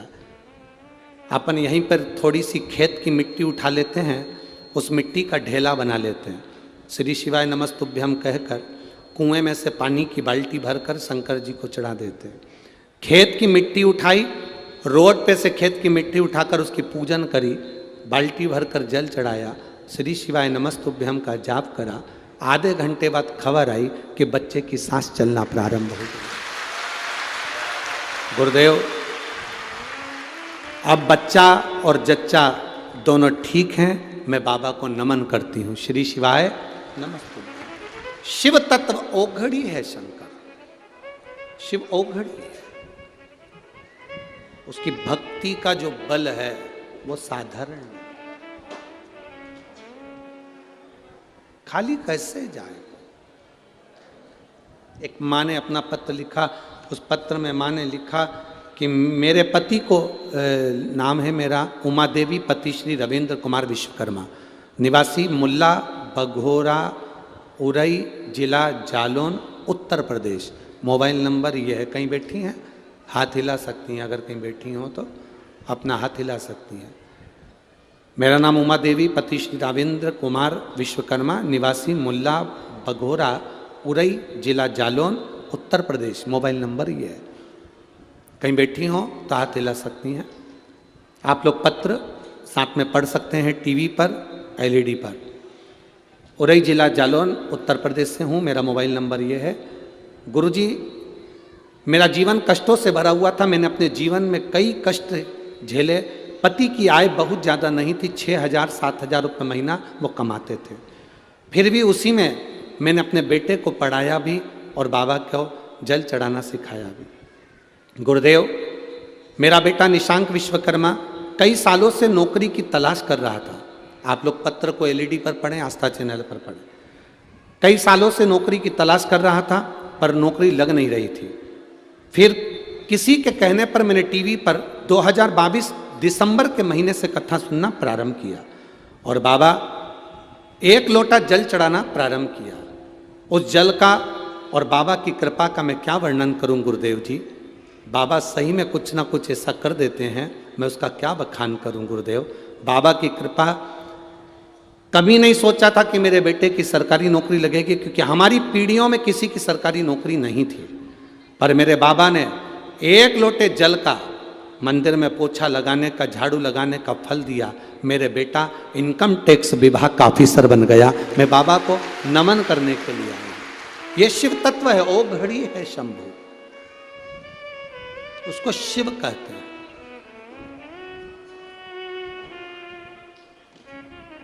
मेरे भोले तेरा सहारा है, मेरी नैया का तू किनारा है, मेरी नैया का तू किनारा है। आप जिस विश्वास से, कोई प्रपंच से नहीं, कोई ढोंग से नहीं, कोई दिखावे से नहीं, आप अपने विश्वास से शंकर की भक्ति करिए, शिव की आराधना करिए। ए मेरी भिंड की जीजियों और मेरे जीजाओं, आप लोग बहुत दूर दूर से आए हो, 100 50 रुपए। कई माताएं तो ऐसी गरीबड़ी आई होंगी जिनके पास आने जाने का भी इतना धन नहीं होगा, इतना पैसा नहीं होगा, पर मेरा विश्वास मेरे बाबा पर है और मुझे विश्वास है मेरे शंभू पर, मुझे विश्वास है डॉक्टर हनुमान जी पर कि वो आपको खाली नहीं भेजेंगे, भर कर भेजेंगे, खाली नहीं जाओगे, भरोसा प्रबल।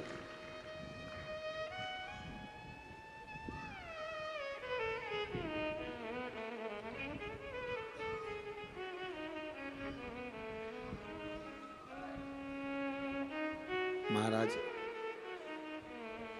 तारकासुर के तीनों बेटों ने जान लिया शिव की भक्ति करेंगे तो हमारी ये द्वार, हमारी जो पुरियां हैं वो टूटेंगी नहीं, जलेंगी नहीं, भस्म नहीं होंगी।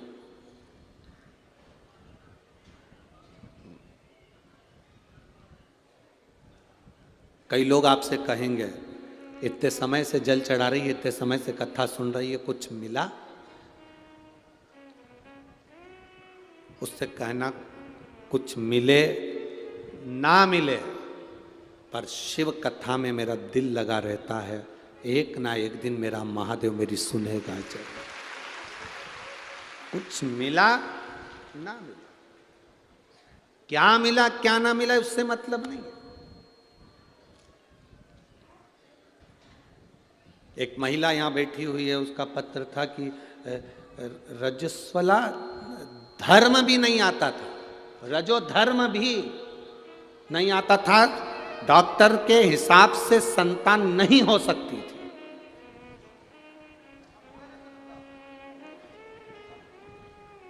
डॉक्टर के हिसाब से संतान नहीं हो सकती। नाश्ते की प्लेट भेजी पर नाश्ता नहीं भेजा है। डॉक्टर के हिसाब से संतान नहीं हो सकती थी। मेरा मोबाइल नंबर यह है, रवि दीपा बाथम, ग्वालियर लगहेड़ी, क्या है ये? हाँ तुम समझ गए ना, बस ठीक है, ठीक है। कहीं बैठी हैं क्या? हाथ हिला सकती हैं अगर कहीं बैठी हो तो। महाराज डॉक्टर के हिसाब से संतान का सुख नहीं हो सकता था, रजो धर्म नहीं, संतान कैसे होगी? पर वास्तव में शिव शिव है गुरुजी, शंकर शंकर है। सब ने मना कर दिया था संतान नहीं होगी। 3 साल 4 साल 5 साल 6 साल 7 साल निकलते चले गए, हमने भी शिव जी को नहीं छोड़ा। आपकी कथा में इतना विश्वास था, शंकर जी को जल चढ़ाती, नंदी के पास बैठकर बेलपत्र खा लेती, बाबा को प्रार्थना करती, ना रजो धर्म आता पर संतान आप दोगे। बाबा की कृपा से मुझे 7 साल के बाद पुत्र की प्राप्ति हुई। ये शिव कृपा है, ओ घड़ी है शिव। देवता देते हैं पल्ला झाड़ कर और महादेव देता है छप्पर। वो देता जरूर है, क्या देगा, कब देगा, कैसे देगा, ये उसके ऊपर निर्भर कर। क्यों सुने कथा? अभी ये कथा तो ददरुआ धाम में यहाँ आज पूरी हो जाएगी, 1 बजे से 4 बजे तक आप टीवी पर देख लोगे, यहाँ 12 बजे पूर्ण हो जाएगी। अगली कथा 5 तारीख से जलगांव महाराष्ट्र में प्रारंभ हो जाएगी, दोपहर में 2 बजे से 5 बजे तक टीवी पर आप लोग देखेंगे। उसके बाद में कथा फिर वहाँ पूर्ण होने के बाद 11 तारीख को वहाँ पूर्ण होगी, 16 तारीख को अमरावती में प्रारंभ हो जाएगी, दोपहर में 1 बजे से 4 बजे तक वो कथा पूर्ण होगी। 20 तारीख को, 25 तारीख से 31 तारीख तक कथा पंढरपुर महाराष्ट्र में प्रारंभ हो जाएगी, हरि विट्ठल के चरणों में। तो ये कथाएं तो चलती रहेगी। कोई तुमसे कहे कि तू कथा सुनती है, इतना दिल लगाती है, क्या देगा बाबा? उससे कहना कथा सुनना मेरा काम है, देना और नहीं देना उसका काम है। वो जाने, उसका काम जाने। बस अपने अहम से दूर रहकर हम भगवान की भक्ति करें। अहंकार को पटक दो, कहीं चूल्हे के अंदर ले जाकर, अहंकार को एक कोने में ले जाकर छोड़। तारकासुर के तीनों बेटों ने पुरियों को बचाने के लिए भगवान शिव की भक्ति करी। देवता नहीं नष्ट कर सके तीन पुरियों को। सारे देवता महादेव के पास जाकर बोले बाबा इनकी पुरियों को नष्ट करना है। बाबा ने कहा वो मेरी आराधना करते, मैं कैसे नष्ट कर सकता हूं। देव ऋषि नारद को भेजा तारकासुर के तीनों बेटों के पास में, तारकाक्ष, विदुम्माली, कमलाक्षकी के पास में। नारद जी प्रतिदिन जाते, उनके पास में बैठ जाते और उनसे भगवान शंकर की निंदा करवाना प्रारंभ करा। नारद जी रोज जाते, रोज कुछ ना कुछ कहते और निंदा करवाना प्रारंभ कर। याद रखो,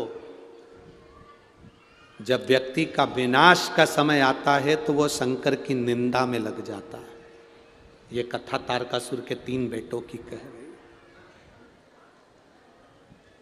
ये तारकासुर के तीन बेटों की कथा कह रही, निंदा में लग। तुम्हारी पड़ोसन तुम्हारे यहां आए, भगवान शंकर का गुणगान करे तो उसको बिठाओ।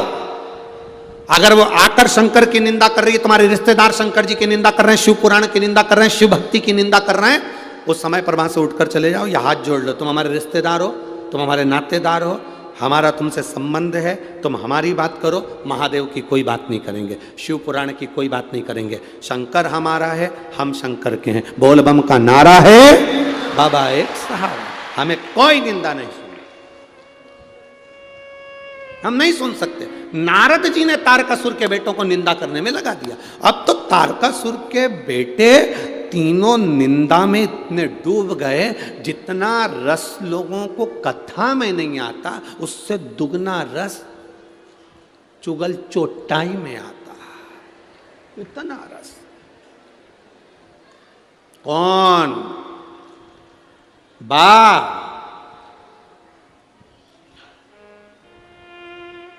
बिमलाबाई की छोरी। हो, जो निंदा में डूबना प्रारंभ करा, जो डूबना प्रारंभ करा, मालूम पड़े पूरी जिंदगी बेकार कर ली। ना करिए, क्या करना। आग लगे बस्ती में, अपन रहो मस्ती में। क्या किसको रोइए, चादर तान के सोइए। कोई कितनी भी तुम्हारी निंदा करे, कितना भी तुमसे बोले, तुम रोज मंदिर जाओ और कोई तुमसे कह दे ये चल दी सती सावित्री, ये चल दी सियोर वाला महाराज की चेली, ये चल दी रोज मंदिर। वो जितना जितना बोले तुम उतनी जोरदार खजूर की चोटी करके उसके सामने से निकलो, उतनी जोरदार। वो जले नहीं तो जला और जल ले जा, क्या होगा।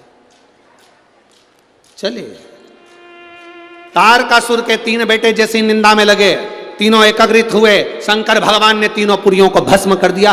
वर मांगा था, एक बाण से तीन पुरियां भस्म होना चाहिए।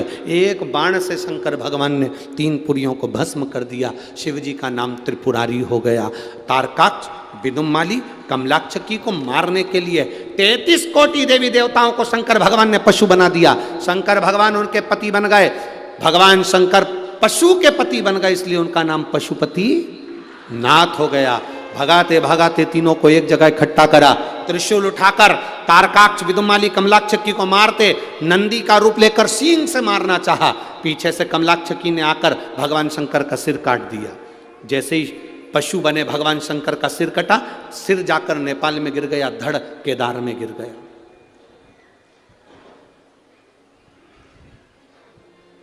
धड़ नीचे गिरा। गिरते से शंकर भगवान ने अपना असली स्वरूप लिया। त्रिशूल उठाकर तारकाक्ष, विदुम्माली और कमलाक्षकी तीनों का संहार कर दिया। चारों तरफ से आवाज आ गई, बोल पशुपतिनाथ भगवान की। एक शिव महापुराण में पाशुपत्य अस्त्र की कथा है और एक शिव महापुराण में पशुपति व्रत की कथा। जो असर पाशुपत्य अस्त्र करता है, अगर दिल से किसी ने पशुपति व्रत करा है तो जो असर पाशुपत्य अस्त्र करता है, जो पशुपत अस्त्र राम जी के पास था, कृष्ण भगवान के पास था, वो पाशुपत्य अस्त्र जो असर करता है वही की वही असर पशुपति नाथ का व्रत करता है। जो करता है उसको मिलता है, पशुपति नाथ के व्रत का वो फल मिलता।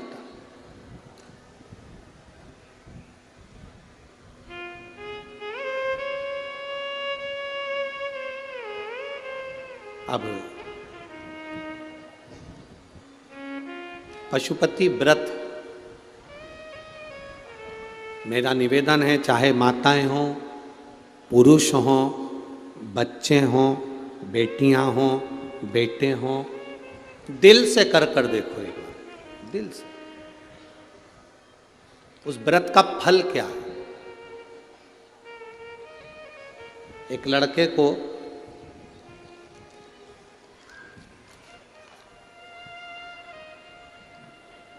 मेरा नाम स्नेह लता देवी, पति का नाम ओपी सर यादव, निवासी बुढ़ाना गांव, आगरा, उत्तर प्रदेश की हूँ। कहीं बैठी हो तो हाथ हिला सकती हैं, अगर कहीं बैठी हो तो अपना हाथ हिला सकती हैं।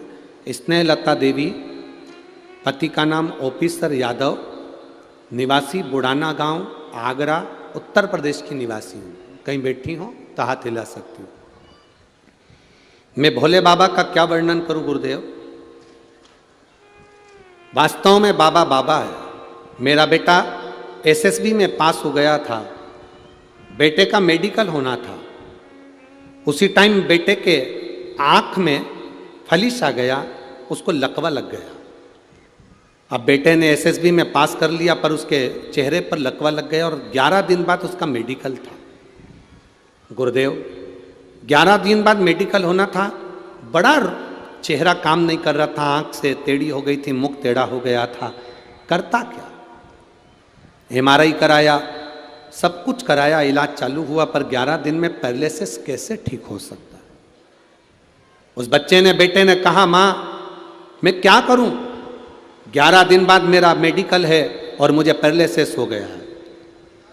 मेरी बेटी उसी समय पर रात को मुझे फोन कर कहती है, माँ भैया को अगर पहले से हुआ है और उस पास हो गया है, मेडिकल होना है उसका, एक काम करो, शंकर जी पे चढ़ी हुई बेलपत्र उस बेटे तुम्हारे अब मेरे भाई को उसको खिलाना प्रारंभ करो और एक बेलपत्र उसके चेहरे पर लगाओ। मैंने उसके चेहरे के पास में बेलपत्र रख दी। गुरुदेव, डॉक्टर अपना इलाज करते रहे। इलाज 8 दिन तक चला। मेडिकल होना था 11 दिन के अंदर, थोड़े दिन और बचे थे, 2-4 दिन। बेटा कैसे ठीक होता? पर बाबा की कृपा क्या होती है गुरुदेव। 9 सालों से मेरा बेटा तैयारी कर रहा था। बाबा की कृपा का मैं क्या गुणगान करूं गुरुदेव। पहले तो मेरे बेटे ने कहा, माँ पशुपति व्रत से कुछ होता है क्या? मैंने शंकर की बेलपत्र उठाकर संकल्प लिया, मैं तेरा पशुपति व्रत चालू कर रही हूँ, मेरा बेटे का मेडिकल पास कर देना, उसका मुंह टेढ़ा हो गया है, तू संभाल लेना। दुनिया का पहला केस होगा गुरुदेव, जो लकवा 11 दिन में ठीक हो सकता है। ये दुनिया का पहला केस है गुरुदेव। एक बेलपत्र के खाने से और शिव जी के चढ़े हुए जल को मुंह पर लगाने से 11 दिन के बाद मेरा बेटा मेडिकल कराने गया तो मेडिकल में पास हो गया, उसका चेहरा भी सही हो गया। ये दुनिया का पहला पत्र। शिव तत्व ओघड़ी है शंभु शंकर। मेरा बेटा जिसको कहता था माँ इससे कुछ नहीं होता, अब मेरा बेटा खुद पशुपति नाथ का व्रत कर रहा है। मेरा बेटा स्वयं। पशुपति व्रत क्या है ये दुनिया के लोग जब समझेंगे। आज के ज़माने में तो पशुपति व्रत को लोग समझते नहीं हैं। उन्होंने कह दिया सीवर वाले महाराज का बनाया हुआ व्रत है। लोग सोचते हैं कि सीवर वाले महाराज का बनाया हुआ है, पर उनसे निवेदन करेंगे पहले शिव महापुराण में एक बार पशुपति व्रत और पाशुपत्य अस्त्र को पढ़ो। पशुपति व्रत को भी पढ़ो, पाशुपत्य अस्त्र को भी पढ़ो। जो पाशुपत्य अस्त्र जो काम करता है वही काम पशुपति व्रत करता है, वही काम। कितने व्रत होते हैं? जम के बोलो जरा। 5 व्रत पशुपति के होते हैं। कितने दिए लगते हैं? 6 दिए लगते हैं, घर में मीठे का प्रसाद बनता है, पूजा की थाली जो सुबह जाती है मंदिर में वही थाली शाम को जाती है। शाम को 6 दिए प्रसाद एक साथ इकट्ठा जाता है। मंदिर में जाकर सबसे पहले 6 दिए रखे जाते हैं, फिर प्रसाद के 3 हिस्से करे जाते हैं। प्रसाद के 3 हिस्से होने के बाद 5 दिए को जलाया जाता है। रखे कितने जाते हैं? 6। जलाते कितने हैं? 5। कब जलाते हैं? जब प्रसाद के 3 हिस्से हो जाते हैं। प्रसाद के 3 हिस्से हो गए, आपने उसमें बेलपत्री रखकर बाबा को भोग धरा दिया, 5 दिए लगा दिए। दिए जमीन पर 6 ही रखना। जब 5 दिए जला लो, बाबा की पूजन अर्चना कर दो। अर्चना पूजन करने के बाद आते समय 1 दिया और 1 प्रसाद का हिस्सा थाली में वापस लिया। वो दिया जिसको जलाया नहीं है, प्रसाद का 1 हिस्सा थाली में रख कर लाओ, 2 हिस्से मंदिर में रहने दो। बाबा को प्रार्थना करो, बाबा आज मेरा पहला व्रत है, आप स्वीकार करना बाबा, दिल से कर रही हूँ मेरे बाबा, बार बार नहीं कह सकती, मेरी ये चिंता है, इसको हर लेना। प्रार्थना करो। एक ही मंदिर में 5 व्रत पूरे करना है। बीच में कहीं जाना पड़ जाए, व्रत छोड़ दो, आकर करो। तुम्हारे यहाँ शादी फंक्शन आ गया, छोड़ दो, बाद में कर लो। कहीं तुम्हारे यहाँ कोई 30 त्योहार आ गया, कोई व्रत पड़ गया, जो व्रत तुम पहले से करती हुई आ रही हो वो व्रत करना जरूरी है, तो पशुपति व्रत को उस दिन छोड़ दो, अगला व्रत कर लेना। गिनाई में 5 ही आएंगे। रजोधर्म आ गया, रजस्वला हो गए, व्रत छोड़ दो, अगला व्रत कर लेना। किसी के यहाँ का उस व्रत का नियम रहता है कि उस दिन, जिस दिन तुम्हारा पशुपति व्रत है, अगर मायके में भी कर रहे हो तो मायके का सामान अगर ले रहे हो तो उसको पैसे देना पड़ते हैं। इसलिए इस व्रत का नियम है कि उस दिन किसी के यहाँ का ना तो पानी पी सकते हैं ना भोजन कर सकते हैं। अगर हम किसी के यहाँ जाकर मुँह झूठा कर लेते हैं, चाय पी लेते हैं, पानी पी लेते हैं, तो कई लोग कहते हैं हमने व्रत करा, हमें फल नहीं मिला। तुम अंदाजा लगा कर बैठो, पशुपति व्रत का नियम है। मायके में अगर कर रहे हो तो मायके में पैसे देना पड़ता है। मायके में अगर भोजन कर रहे हो पशुपति व्रत वाले दिन तो उसको पैसा देना पड़ेगा। अपने पैसे से पूजन करो, अपने पैसे से उसका फल मिले। तो फिर दूसरे के घर का पानी पी लिया उस पशुपति व्रत वाले दिन, या दूसरे के घर का आपने फलाहार कर लिया या कुछ खा लिया, तो कैसे उसका पुण्य फल मिलेगा? महाराज कैसे पुण्य मिले? उसका पुण्य फिर प्राप्त नहीं होता। पशुपति व्रत का नियम अच्छे से धारण करो। बाबा से प्रार्थना कर कर 5वां व्रत जब पूर्ण हो, जो छठा दिया आप लेकर आते हो, उसको घर के दरवाजे पर, घर के अंदर जब आप प्रवेश करेंगे तो अपना सीधा हाथ राइट हैंड जहाँ होता है वहीं पर बैठ जाओ। घर के बाहर घर की ओर मुख करो, 6ठे नंबर का दिया उस दरवाजे के बाहर जला दो। बाबा से प्रार्थना करो, बाबा मेरा उद्धार करो, कार्य सफल करो। घर के अंदर प्रवेश कर जाओ। प्रसाद का जो 1 हिस्सा तुम लेकर आए हो, भोजन करने से पहले सबसे पहले प्रसाद का वो हिस्सा खाइए। प्रसाद में नमकीन ना बने, इसका ध्यान रखें। जो भगवान को हम प्रसाद के 3 हिस्से करेंगे वो मीठा ही बनना चाहिए। घर पे जो भोजन करो उसमें तुम नमकीन खा सकते हो, मना नहीं, पर पहले जो प्रसाद का हिस्सा लेकर आए हो उसे खाना है, फिर भोजन करना है। 5वां व्रत जब हो, उस 5वें व्रत में एक श्रीफल भेंट बाबा को समर्पित करो। 108 फूल, पंखड़ी, चावल, मूंग, जो तुम बाबा को 108 दे सकते हो। 108 का मतलब क्या होता है? हम बाबा को 108 चावल का दाना दे रहे हैं, या पुष्प दे रहे हैं, या पंखड़ी दे रहे हैं, या बेलपत्र दे रहे हैं, उसका मतलब क्या है? हम 108 बार बाबा के नाम का उच्चारण कर कर बाबा को सहस्त्रवाली के रूप में समर्पित कर रहे हैं। हम अभिषेक नहीं कर पाए, हम आपका अनुष्ठान नहीं कर पाए, हम यज्ञ नहीं कर पाए, हम बहुत बड़ा लोगों का भंडारा नहीं कर पाए, हम 108 फूल की पंखड़ी दे रहे हैं। इसका मतलब है कि हमारा यज्ञ, हमारा उद्यापन आज पूर्ण हो रहा है। बाबा इसको स्वीकार करें। चढ़ाकर फिर वही दिया लेकर अपने 1 प्रसाद का हिस्सा लेकर घर आ जाओ। 5वां व्रत पूर्ण हो, बड़े आनंद के साथ बाबा से विनय करो। 3-4 महीना थोड़ा रुक कर इंतजार करो। मेरा बाबा अगर तुमने दिल से व्रत करा है तो खाली नहीं छोड़ता, वो देता जरूर है। पशुपति व्रत पाशुपत्य अस्त्र के बराबर हो जाता। तारकासुर के 3 बेटों का भगवान ने संहार कर दिया। भगवान शिव का नाम पशुपति नाथ पड़ गया। बोल पशुपतिनाथ भगवान की। समय आया, भगवान सुंदर आनंद से देवता राक्षसों ने मिलकर मंथन करा। उस मंथन में सबसे पहले गौ माता निकली। 5 गाय समुद्र के मंथन में निकली है। 5 सुरभि, सुशीला, बहुला,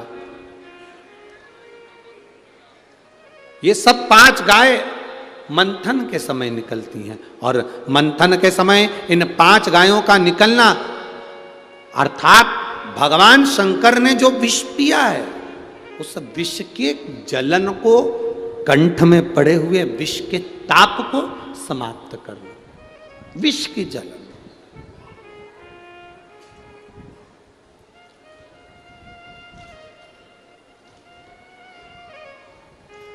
आप, हम श्री शिवाय नमस्तुभ्यम का जो गुणगान करते हैं, ये हमारे भीतर के ताप को, दुख को, विष को समाप्त करता है। हम क्यों कहते हैं कि आप लोग कथा में आए हो, पंडाल में आए हो, या टीवी पर कथा सुन रहे हो, या आस्था चैनल पर कथा सुन रहे हो, मोबाइल पर कथा सुन रहे हो, हम क्यों कहते हैं कि जिस समय इस मंत्र का गुणगान किया जाए, साथ में बोलने का मौका मिले और आप बाबा से कहें बाबा मेरे दुख काटो, उस समय पर आप भूमि पर बैठकर बाबा से प्रार्थना कर कर अपने मन की बात शिव से कह सकते हैं। कभी मेरी जीजियों से निवेदन है, आपको लगता है कभी कि मैं बहुत दुखी हूँ, बहुत कष्ट में हूँ, मेरा दुख नहीं मिट रहा, मेरी बीमारी नहीं मिट रही, मेरी तकलीफ नहीं मिट रही, आप जल चढ़ाने के पहले और जल चढ़ाने के बाद, कब कब जम के बोलो, जम के बोलो जरा, जल चढ़ाने के पहले और जल चढ़ाने के बाद 2 क्षण के लिए, आपके पास ज्यादा समय नहीं हो तो 2 क्षण के लिए नंदी के, जहां नंदी शिव जी के सामने बैठता है उसके राइट में, नंदी के राइट में, नंदी के लेफ्ट में नहीं, नंदी के राइट में थोड़ी सी देर जल चढ़ाने से पहले और जल चढ़ाने के बाद 2 क्षण वहां बैठकर अपने जो दुख है, आप कहो कि मेरे बहुत बड़ी तकलीफ चल रही है, बहुत कष्ट चल रहा है, बहुत टेंशन में हूं, थोड़ी देर बैठकर नंदी के पास अपनी उस चिंता का स्मरण कर कर श्री शिवाय नमस्तुभ्यम बोलो, उठो, जल चढ़ाओ, वापिस आकर 2 क्षण बैठकर श्री शिवाय नमस्तुभ्यम बोलकर अपने दुख का स्मरण कर कर फिर घर को जाओ। 15 दिन कर कर देखो, मेरा बाबा आपकी नैया पार करेगा, निश्चित है, निश्चित।